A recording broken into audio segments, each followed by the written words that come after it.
Up 167. Jin Lengyan sebenarnya siap mati. Tapi saya tidak pernah berharap Chen Ye muncul. Bagaimana Chen Ye menemukan kuncinya di sini? Dia tidak bisa tidak terkejut, telapak tangan Yan Jin semakin dekat.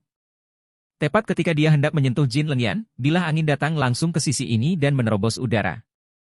Mata Yan Jin menyusut, punggungnya dingin, dan dia secara alami merasakan krisis. Dia menarik telapak tangannya, dan pada saat yang sama, tubuhnya berbalik ke satu sisi seperti cahaya. Ledakan. Tapi bila angin masih meluncur di lengannya, jejak darah tumpah, dan akhirnya mengenai air, memercikkan semprotan besar. Yan Jin melirik lukanya, dan ledakan kemarahan langsung menuju ke atas kepalanya. Dia telah berkultivasi seni bela diri selama bertahun-tahun, siapa yang berani menyakitinya? Tidak ada yang berhak membuatnya berdarah. Pada akhirnya siapa yang diam-diam menembak? Dia mengangkat kepalanya, dan matanya melesat ke arah bilah angin. Detik berikutnya, pupilnya benar-benar melebar. Benar-benar bingung. Saya melihat seorang pemuda dengan tangan di belakang punggungnya, jari-jari kakinya mengetuk-ngetuk air, dan dia berjalan di atas air. Seolah-olah dengan kekuatan peri. Bagaimana manusia biasa bisa menolak? Apa artinya? Dia telah melihat banyak orang kuat yang berhati ringan. Dia sendiri telah menguasai metode kekuatan cahaya keluarga. Tapi Anda tidak bisa berjalan di atas air sama sekali. Bahkan lelaki tua dari keluarga Yan, yang berkecimpung dalam seni bela diri, tidak dapat melakukannya dengan mudah. Sebelum Yan Jin bisa bereaksi, sosok Chen Ye sudah jatuh, dan matanya sangat acuh tak acuh. Mata mematikan itu melirik Yan Jin dengan ringan, seolah-olah hidup dan matinya telah diputuskan. Kemudian, Chen Ye datang ke Jin Lengyan. Melihat Jin Lengyan yang malu, hati Chen Ye tersulut amarah. Jin Lengyan penuh luka. Tulang rusuk patah di banyak tempat. Hidung biru dan wajah bengkak. Semua organ dalam telah rusak dalam berbagai tingkat. Ini adalah siksaan bagi seorang wanita. Jika Jin Lengyan bukan seorang prajurit kuno, dia mungkin sudah lama mati karena kesakitan. Jin Lengyan memandang Chen Ye di depannya, bibirnya sedikit gemetar, "Tuan Ye."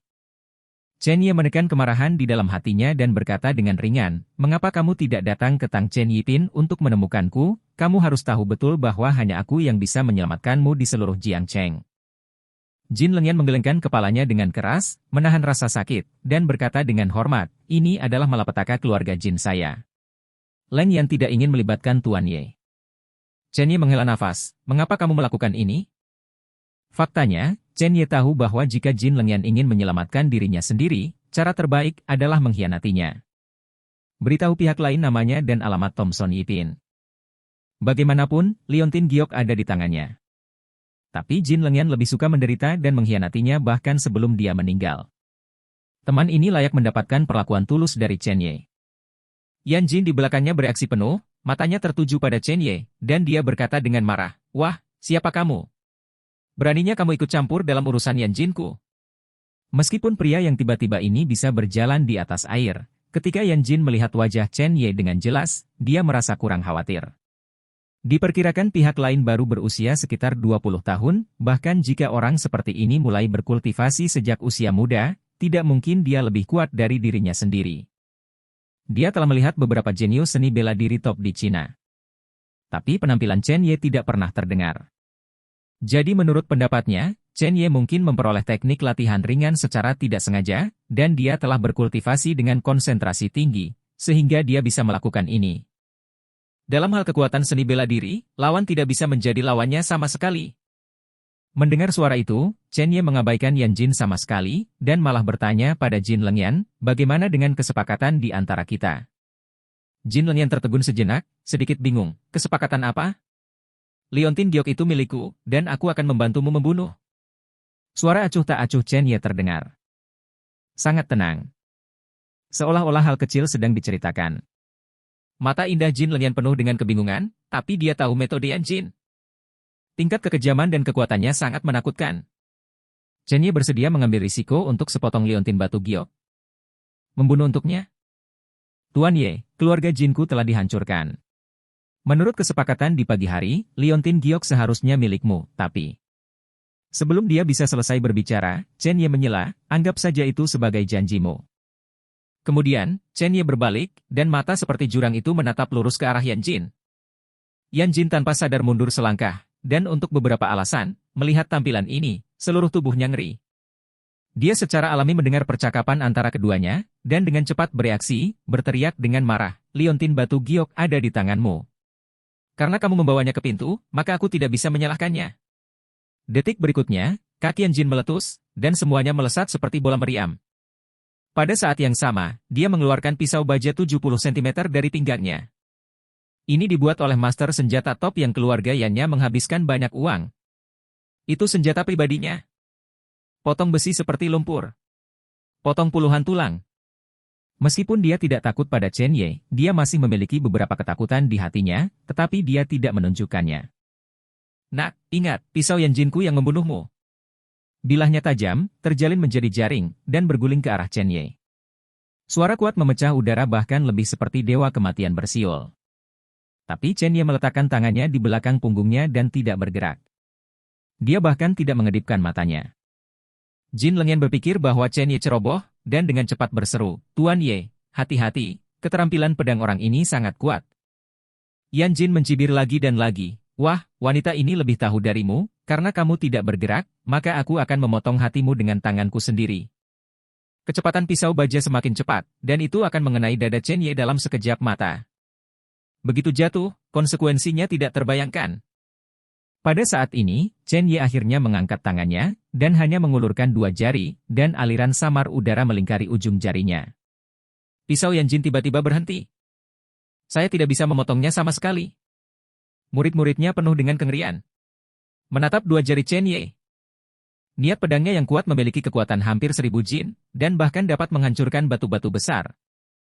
Saat ini, dia ditangkap oleh anak ini dengan meremehkan. Kuncinya adalah pihak lain hanya menggunakan dua jari. Apa-apaan? Yan Jin tidak lagi ragu-ragu dan ingin mengeluarkan pisau baja, tetapi menemukan bahwa pisaunya tampaknya telah dilas sampai mati oleh Chen Ye. Tidak peduli seberapa keras dia mencoba, itu tidak berguna. "Kamu sampah, kamu sama sekali tidak pantas mendapatkan pisau." Kata-kata ringan Chen Ye jatuh, dan di detik berikutnya, kekuatan anti kejutan yang sangat kuat bergegas menuju Yan Jin seperti air pasang. Yan Jin memegangnya dengan erat, tetapi kekuatan itu dengan paksa mengguncangnya. 5 langkah mundur penuh. Darah Yan Jin melonjak, dan wajah yang awalnya arogan itu penuh kejutan. Kekuatan anak ini benar-benar menghancurkannya. Bagaimana mungkin? Chen Ye memutar ujung jarinya, lalu memegang pisau baja di telapak tangannya, dia menebas dengan lembut di udara, dan mengerutkan kening. "Pisau ini terlalu sampah untukku." Kata-kata itu jatuh, dan aliran udara yang sangat kuat melonjak di telapak tangannya. Hanya mendengar, "KL1K, pisau itu patah." Berantakan. Adegan ini seperti palu berat, menghantam dada Yan Jin dengan keras. Hatinya sepertinya hancur. Pisau ini terbuat dari keahlian tingkat atas, dan tidak mungkin bagi kekuatan biasa untuk menghancurkannya. Bab 168. Tapi apa yang terjadi di depan Anda? Jiang Chen memiliki master seperti itu. Kenapa dia tidak pernah mendengarnya? Jenius seni bela diri teratas di peringkat Grandmaster Huaxia tidak begitu menakutkan. Chen Ye memandang Jin Lengyan dan melanjutkan. "Di mana dia menyakitimu barusan? Katakan padaku. Jika dia melukai kakimu, aku akan menggores kakinya. Jika dia mematahkan tulangmu, aku akan mematahkannya. Jika dia menampar wajahmu, aku akan memenggal kepalanya." Jin Lengyan tertegun, tubuhnya sedikit gemetar, dia ingin berbicara, tetapi kata-kata itu sampai di bibirnya, tetapi dia menelannya kembali. Keluarga Jin dihancurkan, dia tidak pernah berpikir bahwa Chen Ye akan membelanya. Tapi semua ini, dia tahu betul, bukan karena dia, tapi sepenuhnya karena Liontin Giok itu. Tanpa Liontin Giok, Chen Ye tidak akan menembak sama sekali. Dia sangat menyesalinya. Jika dia mengambil inisiatif, apakah dia akan menjadi salah satu nyonya rumah peringkat pertama Thomson? Melihat Jin Lengyan tidak berbicara, Chen Ye melanjutkan, "Karena kamu tidak berbicara, itu berarti kamu memiliki segalanya." Setelah dia selesai berbicara, Chen Ye mengangkat hantu Changlong, membentuk bayangan di tempat, dan menyerang Yan Jin. Seperti Goshok. Seperti harimau. Seperti naga. Yan Jin telah lama memperhatikan bahwa Chen Ye sangat kuat, jadi dia tidak lagi ragu-ragu, dan dengan cepat mundur. Dia harus pergi hidup-hidup. Hanya dengan meminta keluarga untuk maju, mereka dapat memenuhi syarat untuk membunuh putra ini dan mendapatkan kembali Liontin Giok. Tetapi ketika dia hendak melangkah mundur, dia menemukan bahwa sepertinya ada dinding udara yang mengembun di belakangnya. Itu tidak bisa dihancurkan apapun yang terjadi. Orang yang ingin dibunuh Chen Ye, tidak ada yang memenuhi syarat untuk dibiarkan hidup. Mendengar kalimat ini, Yan Jin tidak peduli tentang apapun, seluruh tubuhnya berkonsentrasi pada pukulan, dan membanting ke arah Chen Ye dengan keras. Aku tidak percaya. Tinju petir. Beri aku kematian. Bang. Tanda tinju terhuyung-huyung, dan tinju itu kuat. Kedua kekuatan itu sepertinya meledak. Aura yang sangat berbahaya menyelimuti bara api. Untuk beberapa alasan, hatinya penuh ketakutan, tetapi sebelum hasilnya keluar, dia sudah memiliki niat untuk mundur.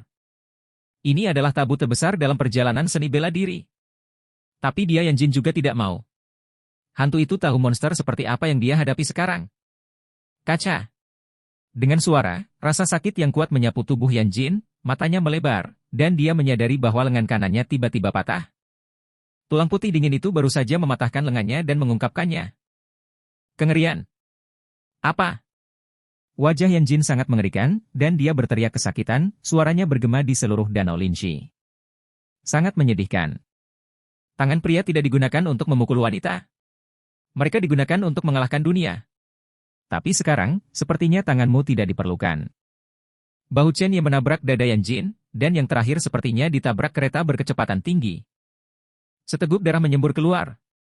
Saat dia belum mendarat, Chen Ye muncul lagi dan langsung menggenggam tangan lawan yang lain. Sebuah tikungan tajam. Satu-satunya lengannya yang tersisa juga tiba-tiba patah. Pada saat ini, Yan Jin lebih baik hidup daripada mati. Dia pikir dia sudah kejam, tetapi di depan orang ini, kekejamannya seperti anak kecil. Apakah orang ini masih manusia? Tubuh Yan Jin menabrak danau, dan ombak berangsur-angsur menjadi besar, dan darah yang tak terhitung jumlahnya dipercikkan di danau. Tapi itu dengan cepat dimusnahkan. Yan Jin ingin menembak, tetapi tanpa lengannya, bagaimana dia bisa merangkak? Air yang bergejolak membuatnya sangat tidak nyaman, tetapi untungnya, dia adalah seorang seniman bela diri kuno. Sepasang kaki besar menginjak punggungnya dengan ganas. Kakak. Semua tulang di tubuh hancur. Seluruh orang tidak memasuki air danau, dan pipinya bahkan menempel di dasar danau. Rasa mati lemas yang kuat menyerang, dan dia berjuang mati-matian. Tapi di depan Chen Ye, semua kekuatannya tampak sangat kecil. Dia akhirnya mengerti perasaan menekan Jin Lengyan ke dasar danau barusan. Tidak berdaya. Rasa sakit.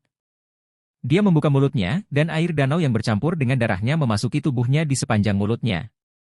Dia tersedak dengan keras. Wajahnya menjadi biru. Orang gila. Orang ini gila. Sayang sekali Yan Jin tidak memiliki kekuatan untuk berjuang lagi. Pada saat ini, dia bahkan tidak memiliki hak untuk berbicara. Rendah hati seperti debu. Kesadarannya berangsur-angsur mereda, dan pada saat ini, dia melingkari lehernya dengan sepasang tangan besar dan melemparkannya langsung ke pantai. Dia memuntahkan air danau dengan keras, terengah-engah. Tetapi sebelum mengambil beberapa napas, rasa sakit yang sangat mengerikan menyerang. Dia melihat ke bawah dan menemukan bahwa salah satu pahanya telah dipotong secara tiba-tiba. Retakan. Kaki yang lain juga patah. Seperti yang dijanjikan anak ini pada Jin Lengyan. Mata Yan Jin merah darah, menatap Chen Ye, dia memikirkan apa yang baru saja dikatakan anak ini. Jika dia menampar wajahmu, aku akan memenggal kepalanya. Tiba-tiba, ketakutan tak berujung menyelimuti tubuhnya, dan hatinya hampir meledak. Dia tidak ingin mati, dan dia tidak bisa mati. Dia dengan cepat menatap Chen Ye dan berkata dengan kaget, kamu tidak bisa membunuhku, kamu benar-benar tidak bisa membunuhku. Aku jenius seni bela diri dari keluarga Yan. Jika kamu membunuhku, kamu akan menyinggung seluruh Yan. Keluarga. Keluarga Yan saya adalah salah satu keluarga seni bela diri teratas di Provinsi Jiangnan, dan ayah saya adalah Yan Shengbo. Paman saya adalah Tangao, yang berada di peringkat 189 dalam daftar Grandmaster Cina. Tangao adalah presiden dari Provinsi Jiangnan Martial Asosiasi Seni. Dia juga tuanku, kamu tidak boleh membunuhku. Ini adalah perjuangan terakhir Yan Jin. Itu juga kartu truf terbesarnya. Selama orang biasa mendengar kata-kata Tangao, mereka tidak akan pernah berani menyentuhnya. Asosiasi Seni Bela Diri Provinsi Jiangnan.